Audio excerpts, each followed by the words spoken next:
Y'all already know what it is. It's your girl, Tayway. It's your girl, CeCe Matthews. And this is True Tuesday. Make sure you like, subscribe, and share. Boom, boom.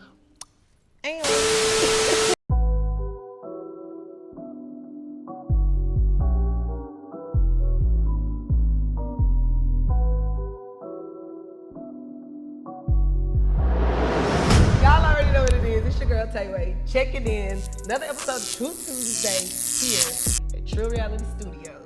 And y'all already know, gotta start y'all off right with the definition of truth. If you're a true listener, you already know what it is. But the definition of truth is, y'all see me, don't be laughing at me either because I be talking with my hands. Y'all be laughing at me. But the definition of truth is the quality or state of being true, something that can only be seen if it is within them. And like I said, if you are a true listener, just go back to the last episode and you'll get my good example. I gotta switch it up because I've been using the same example all season, so I thought y'all knew. But before I introduce this special guest, I just also want to say thank you to all of the supporters, the followers, everybody that's subscribed. I really appreciate it. And y'all already know, like I said, we got a special guest in the building. Y'all know I love special guests. And not only special guests, I love women. Love me some women. And chocolate women at the end. She's one of my colors. So, how are you? I'm good. I'm going to just let you give them your name first because I got to oath you in because you can't just come on here talking to me and you don't get oathed in. So, hello, everybody. My name is CeCe Matthews. Can you tell them right here from me? Hello, everybody. My name is CeCe Matthews. I can't believe you're trying to use this little soft business voice. I gotta make it look good. Okay, well, you gotta keep it 100 too. Oh, so of don't course. be trying to. I love the transparency. We're gonna have this gonna be a nice episode. So then, boom, y'all already know. Oath. Gonna oath her in real quick. You just gonna put your name right there. Read that for me, and we're gonna get this thing jumping. I, CeCe Matthews, swear to keep it 1,000 at all times, and only real when speaking to the queen of the truth on this Tuesday. I promise to always choose the ugly truth and never the pretty lie. Signed, CeCe Matthews. All right, so that's gonna be your name for the rest of the show. So am I calling you CeCe Matthews this whole time, or are you just C? I mean, C is good. C cool? Yeah, C is cool. I mean, Matthews is my last name, so we ain't always gotta emphasize the last name. You on here giving people the government. Oh, I'm gonna look you up. I mean, I'm not too hard to find. I'm not too hard to find. I read your bio that you sent me and everything, and I know you from the H, but I need you to be a little more specific with me. What part of the H you from? I'm from Southwest. I'm from A-Leaf. Okay. I've been in there for so long. That's just my side. That's just my hood. I love it to the death of me. I mean, that's about the best way I can put it. Now, okay, so we're gonna elaborate this. What was it like growing up in the Southwest? Because I'm not gonna lie, I'm not from Houston. I've been here for 6 years, and people still laugh at me because I still don't understand like the 288, the Beltway, all that stuff. What is it like growing up in the Southwest? The West is interesting because you'll never know what you're gonna get. I stayed off of Forum, Bissonnette, in between the Beltway and 59. So it was always interesting. Okay, and interesting, what that mean? Like, I'm not from there. Like, give me the hoes be on the block. You know what I'm saying? Like, if you want interested, you want me to get in depth, this is what I'm finna give. You said the what? The hoes be on the block, honey. Okay. Pimp, it be Pimp Nation. It be, all kind of stuff. And you saw this stuff like as a kid growing up? Mm-hmm. Like it was everything. You know what I mean? Like, so it was just a part of the upbringing. It was a part of what I know and what I've seen. So it's always interesting when you walk outside the door. Okay, so if you could remember, like, what was your motivation, like, not to get into, those type of things, and, because sometimes when you in an environment and you around those things, you can end up getting into it. I mean, I'm not saying like the pimping and stuff like that, but just being a kid and constantly, because you've seen it every day. Right. So like, what kept you, motivated to, just keep going and this is not what I want for myself? I had children early. Okay. So, you know what I mean? Like, as I got older and then I started having children, I didn't really want them to be a product of their environment. Got you. So, I had to do different things. Even though when I was growing up, I've been through my own trials and things of that nature. So I would always try to keep them sheltered and guarded to, make sure that they don't fall off into the same habitat. So did they experience the Southwest or you guys moved? No, they experienced it. Okay. As they got older, they branched off into different areas to experience different sides of the world. So you know what I mean? But they were there, you know what I'm saying? They seen things, they experienced things, they learned things themselves being kids and being out there with other children. So, that's what really just made me be like, okay, well, I got to change my environment. You know what I mean? I got to move out. I got to do something different. I got to set a different tone because I got 4 boys and 1 girl, you know what I mean? So my daughters, she's a sponge. All my kids are sponges, but my daughter. You gotta be hard with them boys. Oh yeah. Most definitely, because my boys are my protectors. You know what I mean? Like, they're my rocks, they're my babies. Like, my oldest is finna be 16 and my youngest is 2. Okay. So I don't treat them no different. Everybody gets the same me. I love them all dearly. I'm stern with them the same way. My daughter, on the other hand, she gets it worse because that's my only daughter, and now she's she's like transitioning to the point to where she wants to do things like an adult, and I have to tell her all the time, like. Wait, how old is your daughter? She just turned 9. 9, okay. Oh, that's that middle school. I'm a teacher, so girl, I always wanted to stay away from middle school and high school because the middle school is like when they start kind of smelling, they still. Yeah. And then high school is just like, I don't care if I want to cuss you out, I'm gonna cuss you out. And like middle school, they may, but then they gonna do it, and then they'll be like, "Ooh, don't call my mama." Right. What you doing for? Right. And my kids, they so like. What I love about them, like I have 5 kids, and I say this because I feel like they're a different personality, and it all describes me. Like my oldest, he nonchalant, he really don't care, he don't be bothered. My second son, he like to be out in the open, he like to be seen. My daughter, she the sassy one, you know what I'm saying? She got a mouth for her, you know what I'm saying? My other son, he dingy, that's my baby. I love him to death. He is the goofball of the bunch. And then my baby, it's like he got an attitude, like he's aggressive, you know what I mean? So it too? But you be surprised. But I ain't gonna lie, these new 2, 3, 4-year-olds, they look different. Yeah, so it's just like my kids show me different sides of myself. So when I deal with them, I just be like, okay, all right, CeCe, you gotta bring it back to how you be, in those moments. So it's just trying to get them to see, different things, because I don't want them to think that that's all to life. You know what I'm saying? So I had to snatch them out that environment. So now they're, up in age and they're seeing things way better than what I saw. Correct. So that's how you always want to do, break them cycles. So would you say that family mean a lot to you? Always. Always. I come from a big family. Okay. We have family gatherings. We have like for Christmas, holidays and stuff like that, we're very big. We have cousin days. It's like a whole bunch of us. So we do a lot of things that are sacred to us, that keeps us tight knit. You know what I mean? Like it's one of us. It's not just one of us. It's all of us. Correct. So you know what I mean? We come as a bunch. We come as a unit. So family. And, Army. You have siblings? I have 1 brother. 1 brother. He's 5 years younger than me. Okay. That's all my mom had. It was just me and my brother. We all we got. We say that to the death of us. Our mom passed away in 2017. So my dad, that was him. It's just me, my dad, and my brother, you know what I'm saying, outside of my children. And my brother just had a daughter. Okay. So, I got a little niece. I'm an auntie out here in these streets. Girl in finally. You feel me? That can carry on the name. So, you know what I mean? Like, my family is my world, you know what I mean? So as I'm starting to grow with being an artist, they're starting to experience it more and see it more. So that's exciting as well. Okay.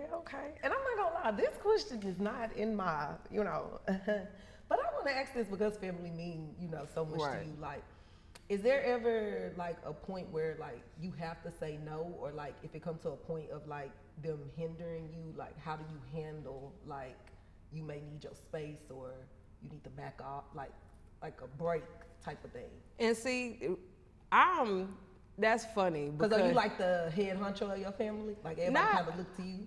No, I kind of look to everybody. Okay.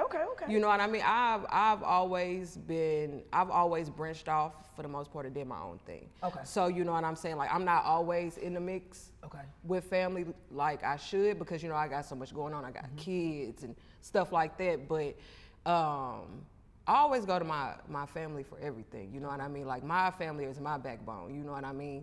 And I try to reciprocate the same energy for when it's time for me to be that for them. Gotcha. But for the most part, I'm the oldest, but I'm the biggest damn baby. You know what I'm saying? Like I'm the biggest baby.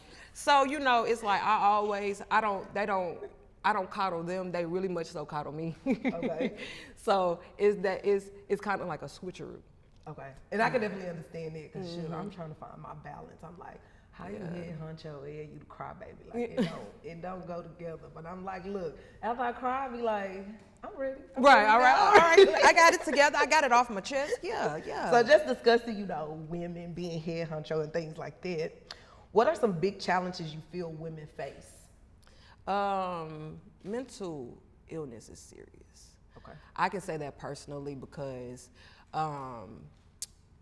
us women, we go through so much. We deal with so much. Body changes, mood swings, you know what I'm saying? All kind of shit, you know what I'm saying? So I think, you know what I'm saying, like to be able to be a woman first off and to be mentally prepared for every different type of thing you got to deal with as a woman, then you know what I'm saying, that takes strength. It takes a lot of strength. Oh, I'm like, damn, you got another one? Hold on, you got another? I didn't say just one. I said, what are some big challenges? I like that. You got one more up in there? I really like how you put that. I mean, because you got to think about it. Because, you know, us as women, you know what I mean? Like,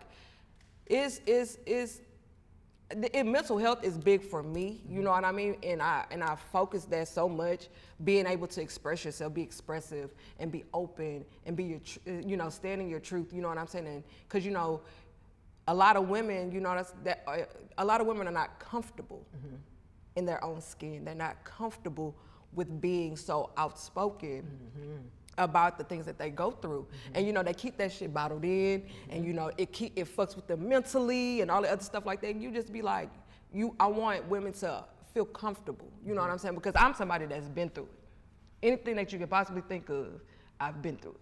And to be able to stand tall and be able to say it and laugh and, you know, not be so keen on it. Right. I'm proud of myself because I done came a long way, honey. I done came a long way. Yeah. And once the level of peace that you reach, because I'm at a level of peace. I don't have no problems. I don't have no male problems. I don't have no kid problems. I don't have no nigga problems. I don't have no friend problems. I don't have no family problems. I don't love it. I'm at peace. I can go to sleep at peace, and I can wake up at peace. Yes, so it's just like once a woman gets to that point, they priceless, you know what I'm saying? Like effortless, you know what I'm saying? So I need to bring that in again. Look, you gonna have to look, y'all. This is live, and you gonna mentor me. Listen, cause I need that stand up. Yeah, you know what I'm saying? Like, if you know you need that backbone. Somebody be like, girl, you'll be okay.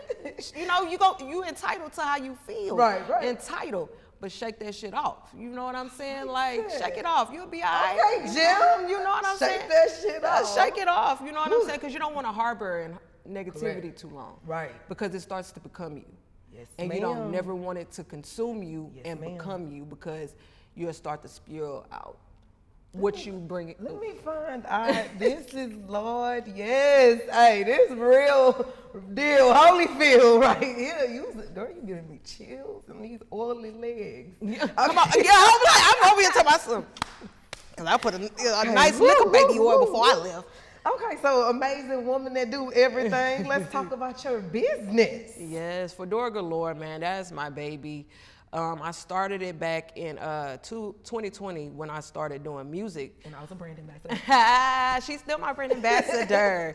I'm in the process of rebranding because I learned so much being a businesswoman. That was a different layer for me, and it was so new and so refreshing. The business idea came from the simple fact that I love hats, period. And fedoras is just a style of a hat that just complements somebody so well. And when I used to perform when I performed on stage back then, I always had a brim on, always. Didn't matter the color, the style, how it looked, what it had on it, didn't care. I had a brim on. So I was just like, well, this is your artistry, you know what I'm saying? This is your style. Why don't you make it a business? Correct. So I went into the extent to make it a business, and I made it established.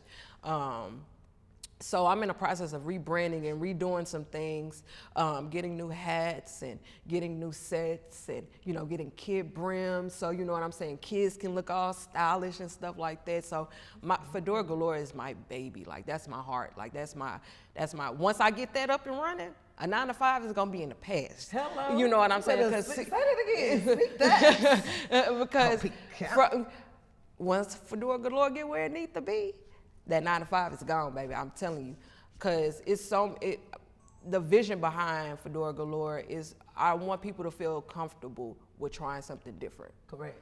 Because you can, with any style that you have, your brim can complement your fashion.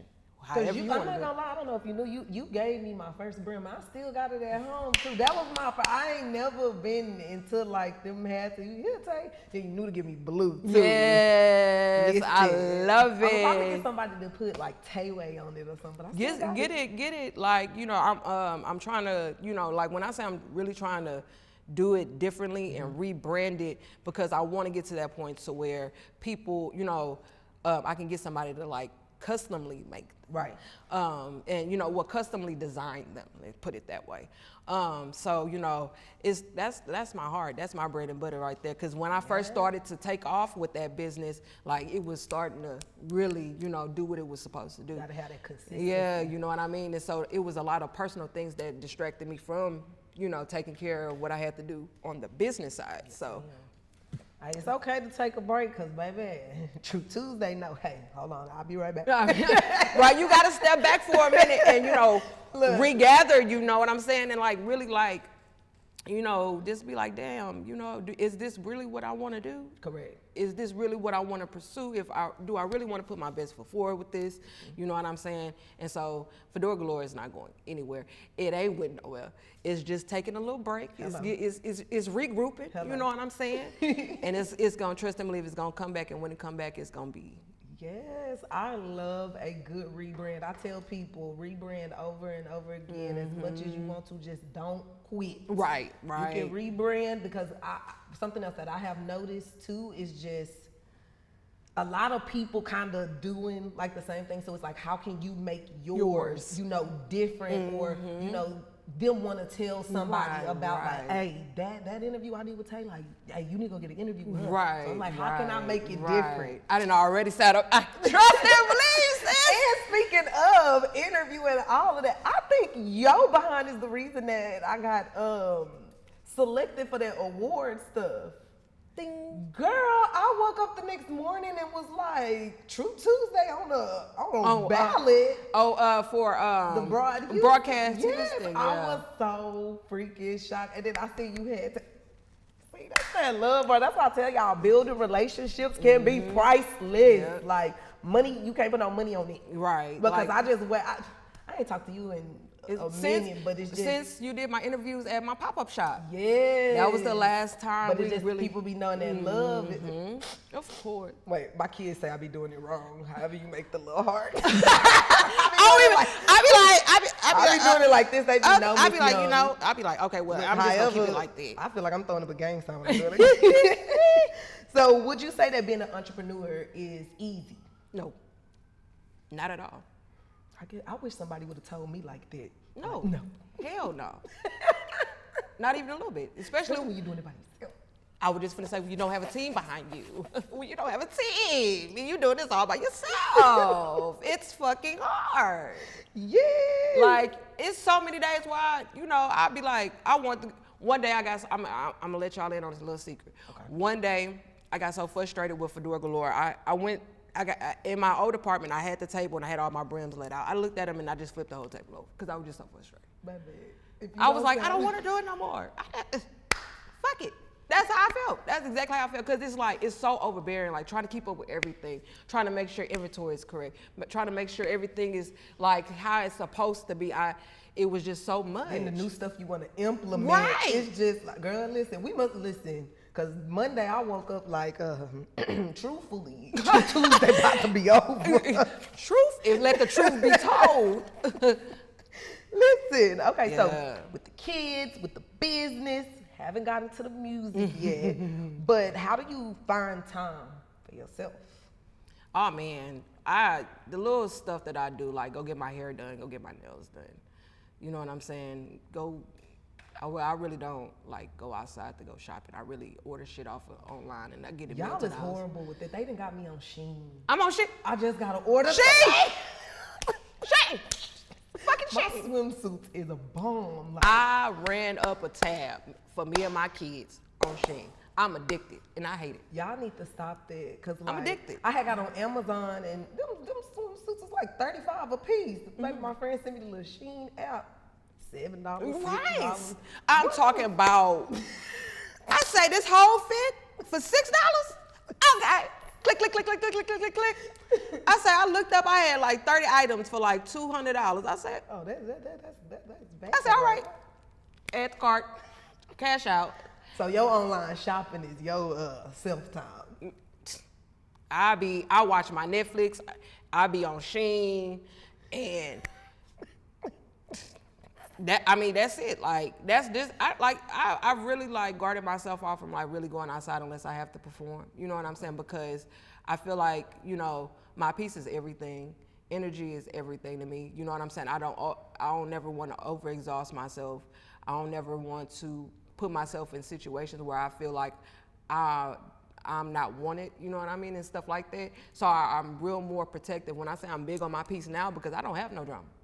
I don't, and I want to keep it like that. So I make sure I choose what I do very wisely. You know what I mean? So You want to give me some pointers? I be trying to do a little razzle, a little salt bay on it. You know what I'm saying? Okay, so you already gave him a little spice about the music. So let's get into it. What made you decide to start doing music? I've been doing music all my life. Okay. I was a church baby. Okay. I sung Okay, Fantasia. in the choir. My mama sung in the choir. My mom, she was the visionary for me to want to sing. Okay. She had two bands. She had her own two bands that did like Fun Day at the Park, did Mardi Gras. You know what I mean? She did weddings, sung at weddings for white folk. You know, major white folks. 'Cause that's how she described it. She was like, Bro, you're a country wife. you know what I'm saying? She was like, because one thing about Miss Frances and Drea Matthews, honey, she was not to be played with. It looked like she made you be at church on Sunday from 9 a.m. to 9 p.m. And asked to go home. All the church kids, by the second, you know what I'm saying? By the second service, we was all the kids, you know, all the kids, the church kids, we'd be out in the hallways like, why are we still here? You been here since, we be like, what time you got here? And you know, you better not ask them either, or you're gonna get slapped in the mouth. And then it don't even have to be your own mama. It'll be sister Edna. And try to go tell your mom. Yeah. She don't care. She don't care. So my mom, you know, so my brother was in drill team. I was in praise dance. My mama was in the choir. You know what I'm saying? So we were very church oriented people. And she sung in the choir. She had 2 strokes and a heart attack in 2005. And that's when everything went downhill musically. And that's when I just felt like, I was like, and I realized I had a voice then. Like I was in a room singing I Miss You by Aaron Hall at the top of my lungs. My mama came in and she was like, what in the hell are you doing? I was like, I'm singing. She was like, not like that, you not. And like literally she coached me every vocal point of that song. And she coached me through that song. And that's the most, like, I knew then. She was like, okay, you got potential. You know, you're doing a little something. I see it in you. You know what I'm saying? And as I got older, that stuck with me and I just started singing more. I started getting, active more as vocally.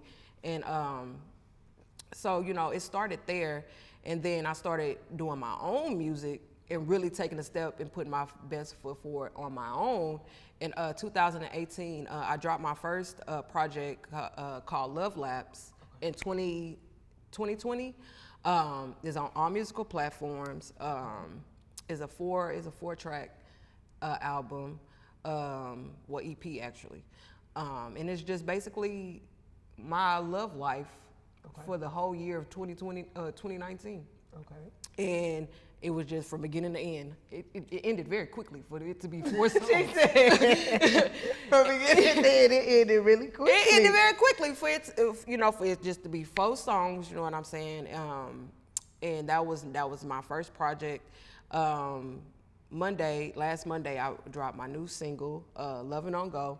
That I've been sitting on that song, because when I was going through a lot, I didn't know if I wanted to continue to do music. Okay. Going through mental health and dealing with my trauma and really trying to detox a lot of things, a lot of people, I didn't know if I wanted to bring music into my next chapter, of my life. But, I was like, no, you know what I mean? I actually woke up one morning and I was like, I gotta make a phone call. I made a phone call to my favorite guy. Shout out to Mike Reeves. He's the producer of that song. Like, he brought that song to life. Like, and went in the studio, recorded it, got it done, and it's been up after that. Like, the response that I'm getting behind that record, I've been seeing you on Instagram. You've been doing, is it the open mics? Paint the City every Thursday. I've been seeing you at the open mics and stuff, because I didn't even know you had that you sing. Mm-hmm. I thought you had only had the fedoras. the hat business. So look, and then of course when you sent me the bio and you had everything, I was just like, because I saw a songwriter too. Yeah, I write all my songs. All my songs I write, and I take my time writing them, because it's a process within myself, because sometimes I don't know how to express myself the way I need to. So that's why my writing process is so delicate to me, because sometimes I can have writer's block more than anything.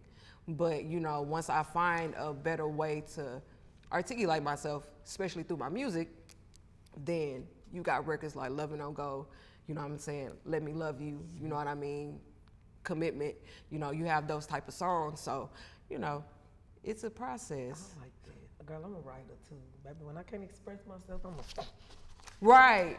I got like 5 books at home with just shit dying and scribble. Girl, I got so many journals. I be telling, my friends be thinking I be playing with them, but I be like, say y'all, God forbid anything ever happened to me, and I don't got all my LLCs and everything, go run in my room and grab a journal, because you got the key to the streets. You can make a book off of it. Right. I write all my plans. Like, I know that a lot of people do stuff on their computers and their phones, but I don't know. I just love writing. Like, I'm even studying for a test right now, and I'm just gonna keep writing the answers over and over again. I don't know. Right, because people like when I'm in the studio, I take a whole notebook with me, and I'll be watching everybody else, and they be on their phones, and they be in their notes. I be looking like, y'all, give me a pen and give me a pen and paper, please. So that's just I don't know. I'm brought up under old school, old law type of treatment. You know what I'm saying? Like, I like doing shit the original way. Like, I'll write till my fucking fingers fall off. Let me tell you. So, you know what I'm saying? Like, that's just how I am. But music, like, it's a lot of things that's starting to, flourish from music. Okay. For me, anyways. I'm putting together an album at the moment. Hopefully, I'm trying to have it done and try to give it to y'all by August or September. That's when I'm trying to get it done. I've been working consistently, you know what I mean, trying to get everything in place and get everything done. You got a lot going on. I do. Business starting, album drop. It's so much. Like, you got to keep yourself occupied, and then incorporating my children, because they want to be hands on. They want to be in the mix. They want to be a part of it. So I have to make sure, like, every move that I make, you know what I mean, they can be a part of it, because I do it for them, you know what I mean? So, when I do certain things, I go certain places, like, they can't go with me everywhere, granted. Correct. But the places that they can be at, and the things that I'm trying to do as far as my businesses and my music and stuff like that, I want them to be a part of it. I want them to see. Because my children know my song. My daughter go around the house, loving on go. I'll be like, she'd be like, yeah. I'll be like, okay, go ahead, sis. You got it, mommy. Can you play your songs? I'll play my Your biggest fan. Like my daughter, like that's my girl, and my son, my 3-year-old, he just walk around the house and he just be.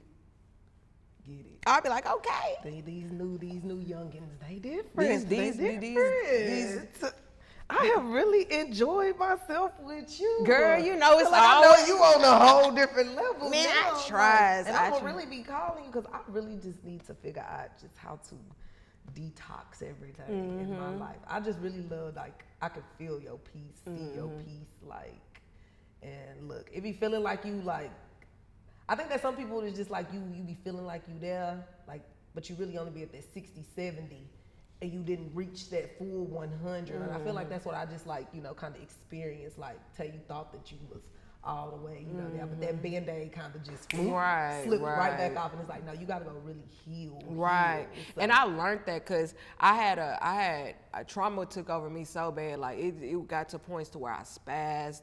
And, you know, in public places, I made myself look really bad. So I had to really take myself out of the way in order for me to get to where I'm at mentally today. Because half of the stuff that used to be a problem for me back then, I don't know. I'd be like, okay, you know what I'm saying? Like, don't get it twisted. Please don't get it twisted. Because this wig can be on, I can come up off of it and we can get active. But I know you can't be doing that. You know what I'm saying? Like, so, you know, you gotta be merciful. You know what I'm saying? You gotta show mercy. You gotta show grace. You know what I'm saying? That's what that grace word. I just always be trying to. Okay, so my last thing that I want to ask you, if you could tell your younger self something, what would it be? Keep pushing. Keep pushing. You know what I'm saying? I started life early. And looking back at my 14-year-old self, because that's when life hit me as at 14, that keep going. Don't never get discouraged. You're going to be okay. You know what I'm saying? Like, you're a big girl. You know what I'm saying? Like, it's gonna be okay. I promise. You really believe it too. I'm telling you, your peace. Man, this was a good one. Gotta keep it real. Thank you for coming, girl. I'm gonna blow this one up. Y'all already know this. It's your girl, Tayway, and it is See Matthew. And we out there.